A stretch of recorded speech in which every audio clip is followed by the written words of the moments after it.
তোমরা তো অনেকেই দেখেছো আমি পাঁপড় বানিয়েছি, তো চলো দেখাই রেসিপিটা। প্রথমে এখানে সাবু নিয়ে নিয়েছি, 2 ঘন্টার জন্য ভিজিয়ে রেখেছিলাম।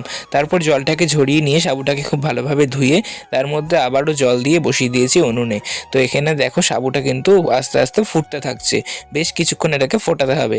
তারপর আমি এদিকে নিয়ে নিয়েছি একটা শুকনো লঙ্কা, চিলি ফ্লেক্সটা বানিয়েছি নিজে নিজে কাঁচি দিয়ে, এই শুকনো লঙ্কা কেটে নিয়ে নিয়েছি, অল্প পরিমাণ লবণ আর কালো জিরে। তারপর এখানে ফুটন্ত সাবুর মধ্যে এইগুলো সব কটা দিয়ে দিতে হবে, দিয়ে খুব ভালোভাবে নাড়তে হবে। ক্রমাগত কিন্তু এটা নেড়ে যেতে হবে, না হলে কিন্তু তলায় ধরে যেতে পারে। তো দেখো এখানে কিভাবে এখানে জেলির মতো একটা অংশ তৈরি হয়ে গেছে, তো এটা কিন্তু প্রায় রেডি হয়ে গেছে। তো চলো এবার এটা ছাদে নিয়ে যাওয়া যাক। তো চলে এসেছি ছাদে, আর দেখো এই যে একটা থালার মধ্যে করে নিয়ে এসেছি খুব গরম, আর একটা পাতলা চট পেতে নিয়েছি, এর উপর এখন আমি পাঁপড়গুলো দিয়ে নিচ্ছি। আমি প্রথমবার দিচ্ছি, জানি না কেমন হবে, তাই খুব অল্প পরিমাণে দিয়েছিলাম। আর এখানে মিডিয়াম সাইজের করে গোল গোল করে হাতা দিয়ে ঘুরিয়ে নিচ্ছিলাম।